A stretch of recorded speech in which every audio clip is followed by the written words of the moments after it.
that's kind of what my dad said. And he was watching. Because your dad watched Cheers in the day? Yeah, he watched Cheers in the day. So he's like, he's so good. I'm like, I know, Dad. You listen to the podcast. You know this. Yes, that's quite true. So is your dad going to the Rumble? Are you guys We going? both are. Oh, yeah? Yeah.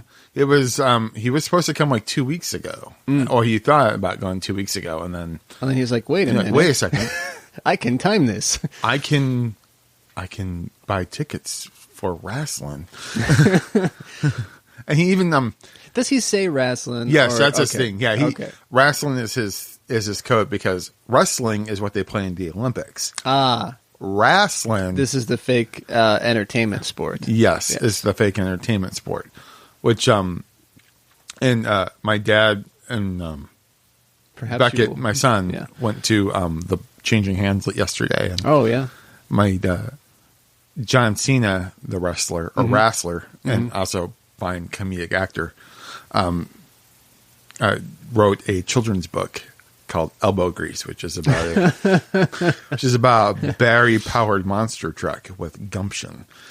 Gumption, eh? Yes. And my son is like addicted to it now. Like, and like going somewhere like deep inside the recesses of my father's brain, he's like, yes, I have planted the seeds. He's like, perhaps he will also enjoy Barry Manilow and wrestling. There you go. And then you can only hope he will like some of the stuff that you do. Yes, maybe someday. Yes, who's to say? But anyway, yeah, I like the opening scene, the torture on 3. It's fun. I think since we already discussed the why don't I ever listen when people talk about themselves as being kind of clunky, we probably don't need to watch that. The only other thing I had, like, it was like 7 minutes in, I had something about the Hawaii 5-0. The signs continue to be great. I miss the yogurt. Although I am happy to see Hawaiian pizza getting its dues, as in getting its bad dues. Yes. Because I fucking hate Hawaiian pizza. Oh, I wrote down here, like, it is an abomination. You have this... First of all, I'm a vegetarian, so I don't have to worry about it anymore. Right. But even back in the day, if anybody in the family wanted half Hawaiian pizza, half pepperoni, I'm like, you keep your fucking shit pizza. And, I was 5 years old, so I'm saying fucking shit pizza to... I, of course, did not express it that way. Keep your fucking shit pizza away. Were you one of those kids who just, like, watch A. Murphy Raw, like, on HBO, and just thought, oh, this is how people talk?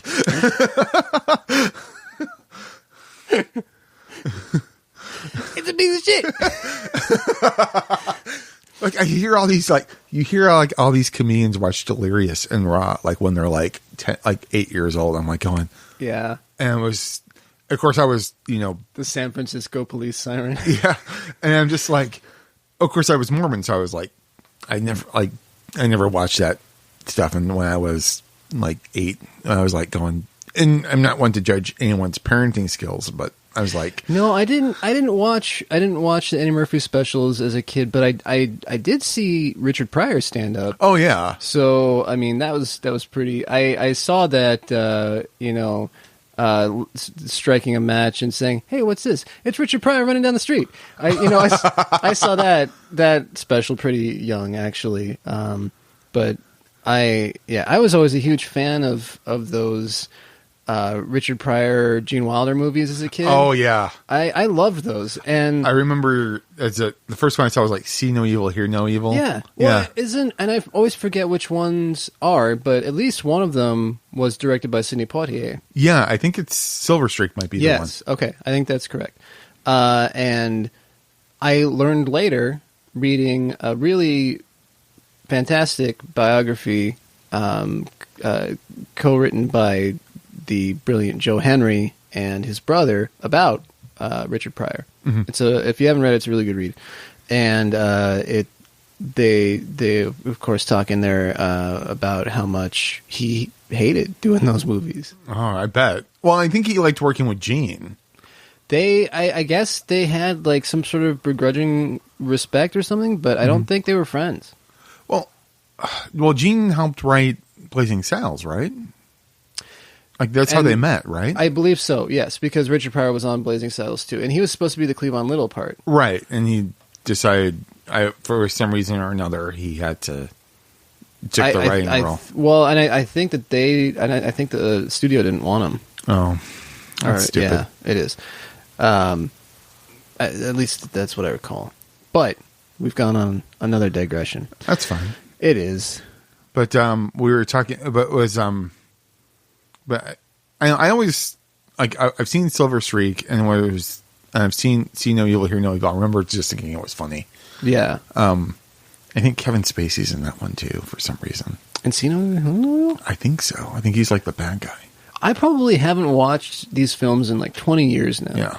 And I wonder how they would hold up, to be honest. And I wonder, because there's a style of comedy in the 80s that just doesn't exist anymore. And there are a number of Gene Wilder movies like that, with or without Richard Pryor, that I wonder, like as a kid, I loved The Frisco Kid. Oh yeah, yeah. Keep your eyes on this took ass. That's which I believe one of Harrison Ford's. Which I was about to roles. say. It stars your new friend Harrison Ford because he's God damn it, Harrison Ford! Why? It's not like you need the money. Why do you have to shill Amazon products? I saw that and I'm like, I couldn't even put the sound on. I saw the ad in my feed and I'm like, Harrison Ford. Why? Why Harrison Ford? Please, sir, tell me why. At this rate, we have a better chance of Tiny Target sponsoring us now than Amazon because you just pretty much Bezos can hear everything. I know, and you don't have like Alexa here, do you? I do not. I do not, and I will never. Until they strap me down to the table and stick the pointy thing in the back of my skull to hook me into the Matrix. I realize that my phone right now is reporting everything that I say. I get that. I'm sure that, the camera's covered right now, so I don't have to worry about visual going out there, but except for my iPad. I'm fully convinced that people are listening all the time. And it's not a conspiracy theory thing. It's just known. That people can hack in and listen to whatever you're doing. I get that. What I have a problem with is knowingly giving everything buying away. in. Yeah, like willfully plugging into the system. And again, like I said, I know if I have an iPad, I know if I have a cell phone, whatever device I've bought, but I'm not like actively conversing with Hal. I'm not saying, open the pod bay doors or close the pod bay doors. And I'm not talking to Siri. I refuse to use the assistant on my Pixel. It's just now I just. But you would use Janet. Get off my lawn. But you would use Janet. Yes. But yes. Yes. Yeah. Yeah. Because Janet's great. Mm-hmm. Janet's pretty awesome. No. Unlike Hawaiian pizza. Oh, the worst. And that's the good segue. See what I did there? If there's something that I hate more than mochi and lychee, it's Hawaiian pizza. It's Hawaiian pizza. Fruit. I think we've discussed. Fruit doesn't belong on pizza. Well, I think we've had my discussion on fruit before, but you don't. Oh, well, kiwi for sure. Kiwi for sure. I don't like. Yeah. And maybe I don't. That. And it's just texture. Like apples are okay, bananas are okay for some reason. But I finally made myself, but definitely have not a banana pineapples. The other day, I'm gradually, because I know it's good for me. It's bananas sponsoring this podcast. No, I have a texture problem with bananas. I don't like the squishiness. There's something about it that I haven't liked since I was a kid, but also